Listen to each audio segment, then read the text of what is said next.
بسم اللہ الرحمن الرحیم۔ 5 فروری یوم یکجہتی کشمیر ہے۔ پاکستان میں اس روز عام تعطیل ہے اور صبح 10 بجے 1 منٹ کی خاموشی اختیار کی جائے گی۔ اس کی بیک گراؤنڈ یہ ہے کہ جماعت اسلامی کے سربراہ جناب قاضی حسین احمد نے 1990 میں میاں محمد نواز شریف اور محترمہ بے نظیر بھٹو کے مشورے سے یوم یکجہتی کشمیر منانے کا فیصلہ کیا اور پھر اس وقت سے یہ سلسلہ مسلسل جاری ہے۔ اصل میں تو کشمیری شہداء سے اظہار یکجہتی ہوتی ہے، لیکن بہت سارے لوگوں کو صرف یہ چھٹی کے طور پر یاد ہے۔ ہمارے یہاں کشمیر وہ ایشو ہے جس پر ہماری قوم کے اندر بھی مختلف آراء پائی جاتی ہے۔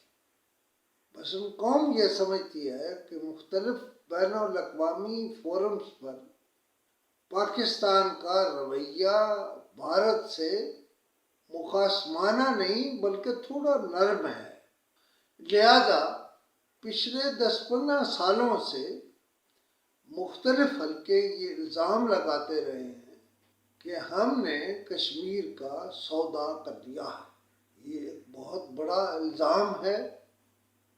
اس کی وضاحت تو خیر حکومت کر سکتی ہے، مگر میرے پاس ایک دلیل ہے، اور دلیل یہ ہے کہ ہمارے بابائے قوم قائد اعظم محمد علی جناح نے کہا ہے کہ کشمیر ہماری شاہ رگ ہے، اور پاکستان کا قیاس اسی شاہ رگ کی طرف اشارہ کرتا ہے، اور اگر وہ شاہ رگ ہی کٹ جائے یا ہمارے ساتھ نہ رہے یا ہمارا یہ موقف نہ رہے کہ ہم کشمیریوں کی جدوجہد آزادی میں ان کے ساتھ ہیں، تو ہمارا سارا موقف ہی مٹ جاتا ہے، اور اگر ہم اس اسٹینڈ سے بھی ہٹ جائیں تو ہمارا کچھ رہتا ہی نہیں ہے اس سارے معاملے میں۔ لیکن اس میں ایک امید کی کرن ہے کہ میاں محمد نواز شریف جن کے بارے میں کہا جا رہا ہے کہ اب وہ اقتدار میں آئیں گے